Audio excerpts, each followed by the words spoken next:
તો મિત્રો જે એપ્લિકેશન ઉપર આજે હું વાત કરવાનો છું તે એપ્લિકેશનનું નામ સ્નેપમીટ એપ્લિકેશન છે. તો મિત્રો પ્લે સ્ટોરની અંદર સ્નેપમીટ એપ્લિકેશનને 4.6ની રેટિંગ આપેલી અને 10 મિલિયન મિત્રોએ આ એપ્લિકેશનને ડાઉનલોડ કરેલી છે. અને મિત્રો આ એપ્લિકેશન છે ને એક શોપિંગ એપ્લિકેશન છે. બરાબર, આ એપ્લિકેશન જે છે ને એ મિત્રો જે બધા જે એપ્લિકેશન છે ને તે રીતની એપ્લિકેશન છે. આ એપ્લિકેશનની અંદર તમને બધા જ રીતના પ્રોડક્ટ મળશે, એ પણ સરળ EMI ઉપર. એટલે આ એપ્લિકેશન છે ને એક આપણને સિબિલના આધાર ઉપર એક ક્રેડિટ પ્રોફાઇલ બનાવીને આપે, આપણા સિબિલના બેસિસ ઉપર એક ક્રેડિટ આપે છે. તો એ ક્રેડિટ દ્વારા આપણે કોઈ પણ કંપની હોય, એટલે મતલબ કે એમેઝોન, ફ્લિપકાર્ટ, મિન્ત્રા, તેની અંદર આપણે કોઈ પણ પ્રોડક્ટ EMI દ્વારા પરચેસ કરી શકીએ છીએ મિત્રો.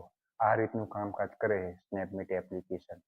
અને સ્નેપમીટ એપ્લિકેશન ઇન્ડિયાની અંદર જે એમેઝોન, ફ્લિપકાર્ટ જે શોપિંગ એપ્લિકેશન છે તેમની સાથે અમને ટાઈપ કરેલું છે સ્નેપમીટ એપ્લિકેશને. બરાબર. અને મિત્રો સ્નેપમીટ એપ્લિકેશનની અંદર આપણે ક્રેડિટ મેળવવા માટે આપણે મિનિમમ 18 વર્ષની ઉપર હોવા જોઈએ અને આપણી પાસે એક પાન કાર્ડ હોવું જોઈએ. જે આપણે પાન કાર્ડ સ્નેપમીટ એપ્લિકેશનની અંદર નાખશું, સબમિટ કરશું એટલે સ્નેપમીટ એપ્લિકેશન આપણને એક ક્રેડિટ પ્રોવાઈડ કરશે. બરાબર. અને સ્નેપમીટ એપ્લિકેશનની અંદર સાથે સાથે મિત્રો લોન પણ પ્રોવાઈડ કરે છે.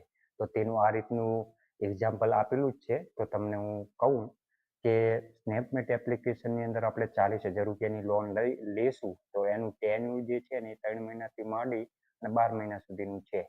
અને એનું ઇન્ટરેસ્ટ જે છે ને 35% છે મિત્રો. તો સ્ટાર્ટિંગ 16 થી ચાલુ થાય અને 35% સુધી જઈ શકે છે મિત્રો. બરાબર. અને 40,000 ઉપર પ્રોસેસિંગ ફી જે લાગશે ને 1800 રૂપિયા લાગશે. એ પણ જેનું ટેન્યુર જે છે ને 5 મહિનાનું જ રહેશે મિત્રો. તો આપણે જે EMI ભરવાની આવશે ને 8,694 રૂપિયા અને ટોટલ ઇન્ટરેસ્ટ જે બનશે ને એ 3,470 રૂપિયા. તો મિત્રો આની અંદર પ્રોસેસિંગ ફી અને ઇન્ટરેસ્ટ વધારે છે. બરાબર.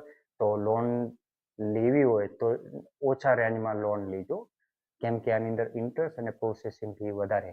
તો મિત્રો આપણે સ્નેપમીટ એપ્લિકેશનની અંદર લોન અપ્લાય કરશું, આપણને કેટલી લોન મળે છે. તો મિત્રો ઓપન ઉપર ટેપ કરશું.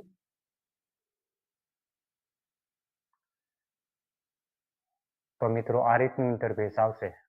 આ એપ્લિકેશનની અંદર તમે બધા જ રીતના પ્રોડક્ટ EMI દ્વારા લઈ શકો છો.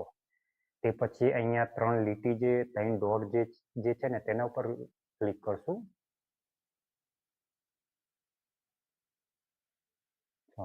અહીંયા ચોથા નંબર પર્સનલ લોન ઉપર ક્લિક કરશું. અહીંયા આપણે 10,000 રૂપિયા નાખશું. ચાલો. પછી પર્સનલ લોન રીઝન માટે ઓધર્સ લખી તો પણ ચાલશે મિત્રો.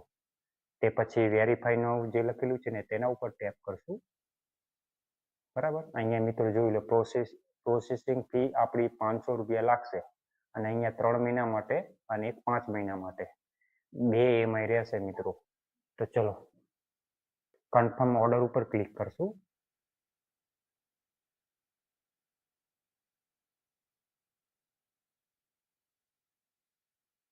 અને ગો ટુ માય ઓર્ડર ઉપર ક્લિક કરી દઈશું.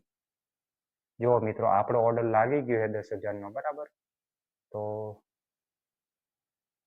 તો મિત્રો જો મારા ખાતામાં 9,500 રૂપિયા આવી ગયા છે. તમે આ રીતની સ્ટેપ બાય સ્ટેપ પ્રોસેસ કરશો ને તો લોન મળી જશે.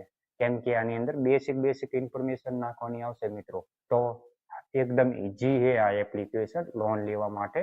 આની અંદર ખાલી મિત્રો ઇન્ટરેસ્ટ અને પ્રોસેસિંગ ફી છે, બસ આ 2 ચાર્जेस વધારે છે મિત્રો.